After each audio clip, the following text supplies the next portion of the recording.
right, listen, dude. Last time I made a video like this, it was like a tier list we covered from the GP, Japanese players, and a lot of people, dude, they had different opinions on this one. So we're gonna start it again. The drama. Let's see how this goes. So this is a site that I found. It is an actually very well updated site.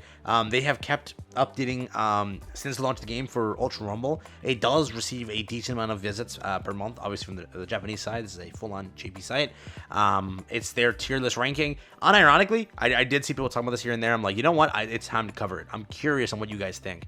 I don't know if they've like considered this like a very high tier thing, but I do know a lot of people use the site here. And again, it's been updated since the launch of the actual game. So it must be, again, that they are sort of gaining popularity and have popularity if, again, they still care to update this that long in the game. So today, this is a JP tier list. Let me know down below. Try to keep it civil. Don't beef with each other. And let me know, do you agree or disagree with this tier list? And do you agree that somebody should move up or move down? This is a JP tier list. Let me know what you think. Like and subscribe. It helps out a ton. Here we go. So first things first, you're going to be asking, like, oh, listen, man, how is this tier list rated out? It is rated out with C tier, B tier, A tier, S tier, SS tier, triple S tier, and then basically EX tier, which is God tier. That is how this is. So there's, again, a bunch of rankings here. Triple S, double S, God tier, S, A, B, and C. Okay, so C being lowest. Let's start now. Who is considered the worst characters in MHA Ultra Rumble? Take a look on screen. That is your consideration. So this JP site is considering the worst characters in MHA Ultra Rumble is the standard Kirishima, the obviously standard Abara, because nobody likes Abara, especially the Ultra Rumble devs. That's a joke, by the way, but yeah, they don't like her.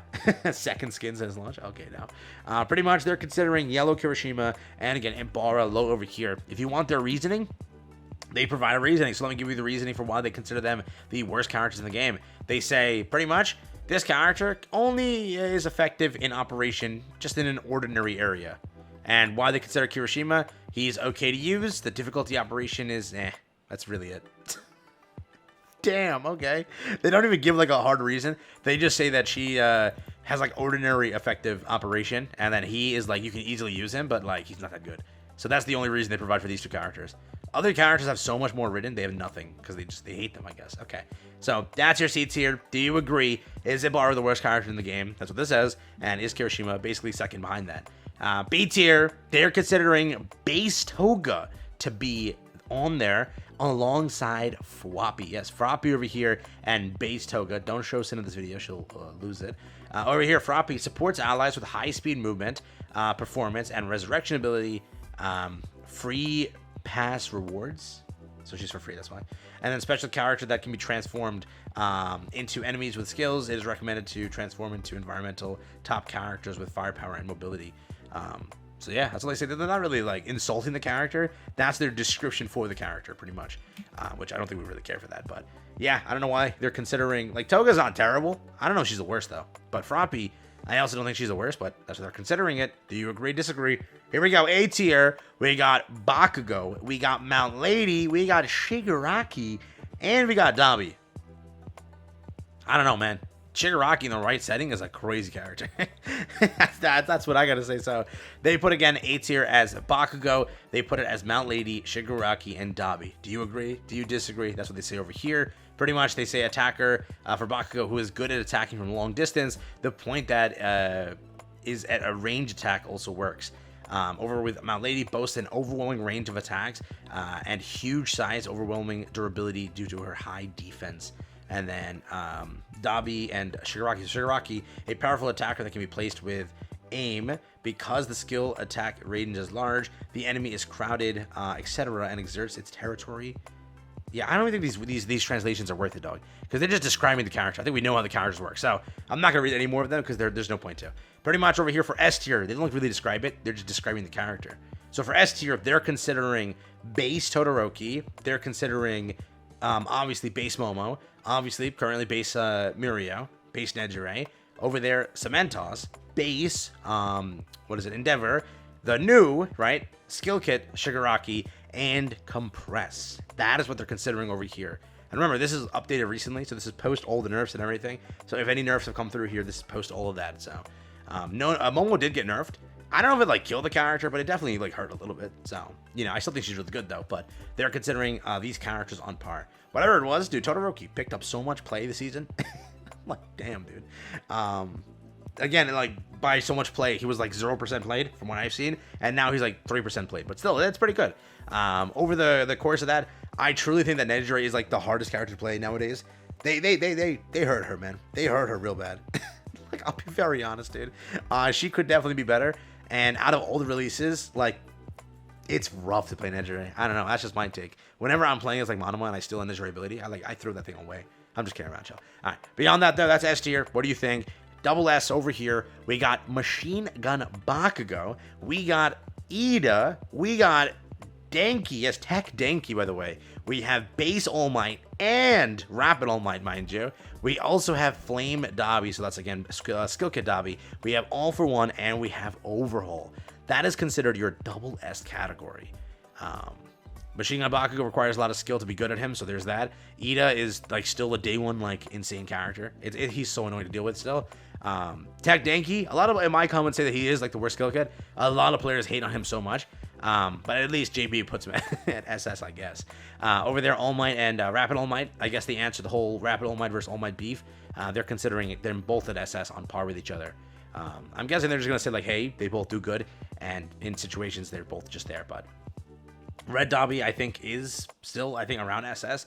He is still a very good character. I've seen a lot less of him, which is, like, thank God, but still, dude, he is a very good character. Whatever it is, the most pickup of play this season is Ida because of Monoma. So, our team would just run Ida and Monoma, and then whoever else is the third. So, this season alone, it just shows you how annoying Ida really is, because, again, you just have two reciprocal Idas just, like, chasing you down.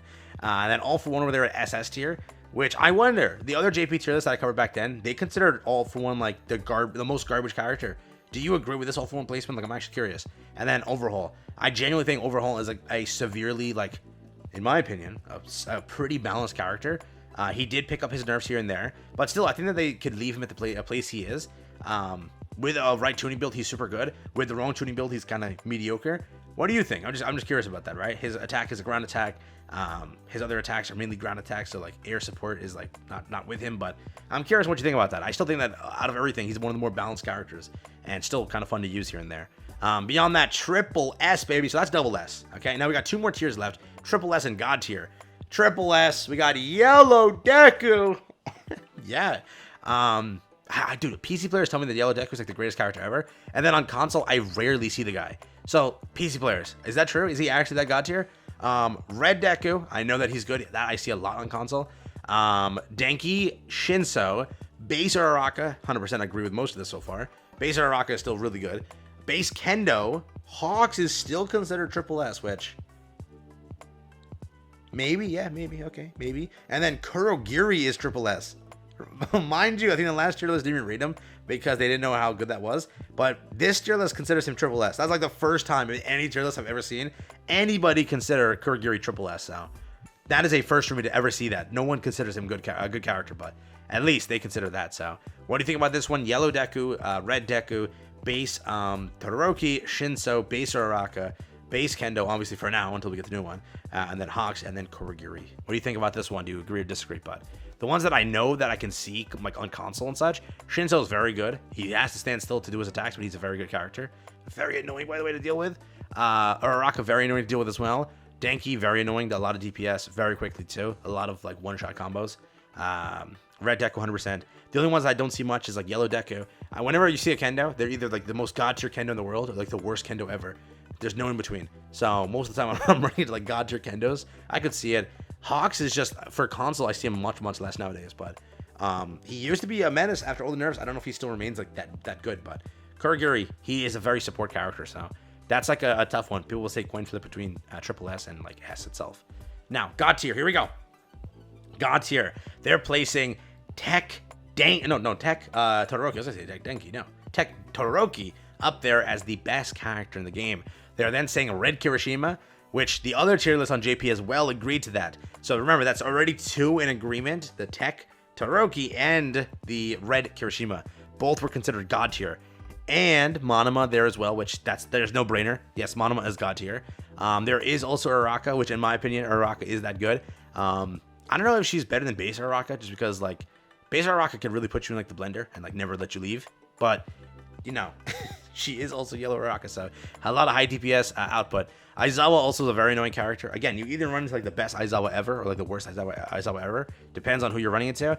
Aizawa, if he's in like the right hands, oh my god, annoying, man. It's like Shinsatsu now, literally the most annoying character to deal with. President Mike, this character, again, everyone day one said he was mid. I love how that has changed so much. President Mike making the comeback of the century at EX tier. On top of that, you remember the same anniversary launched Hawks, and look where Hawks is. If anything, you consider dropping him more, if whatever. But just remember the difference. Everyone said that Hawks was the better character versus that. And all those nerfs, my boy stay strong, right? And then twice over there, and then Toga's Sting Dance, considered one of the greatest releases yet. So again, this is post all the nerfs. This is post everything. This is what they're saying. They're also saying that this is in the current crossplay environment. It is advantageous to use the PC because of the FPS. You can use PS and Xbox for 60 FPS or Switch for 30 FPS. Depending on the frame rate, it is recommended that PC is used. And this is, again, with crossplay on, this is what they get when this with this tier list. So in crossplay environment, they're considering this the tier list. If you're wondering, this is not a console tier list. This is a crossplay tier list. In crossplay, these are the best characters to use. So do you agree? Do you disagree? Let's see the war in my comment section, but that is the tier list. That is the full one over there. Yeah, I don't know. Like, for the most part, it looks okay, but then there's a lot that are like, you could pick them out and see like, okay, what the hell are they cooking here? So let me know what you think. Just wanted to share this with you. If you like the tier list, we could come back to it in the future, post more updates, like maybe 2 months from now when the new season comes out and new releases come out, we come back to this and see what they're saying. But this is what JP thinks. And again, you have to realize JP has a different environment than you entirely. You have to play the JP server and understand how different it is. I played on the JP server a few months ago just to see. Oh my god, bro. Dude, console is whatever. I play this on PC, so I don't know like PC lobbies over here. They are so aggressive, bro. If they got you like 35 HP hit, they're still confirming the kill. They don't give a damn that it hits you for 35. They're gonna make sure you're dead. So JP lobbies are super competitive, and it's a rough time. It really is. So what do you think about the tier list? Let me know down below.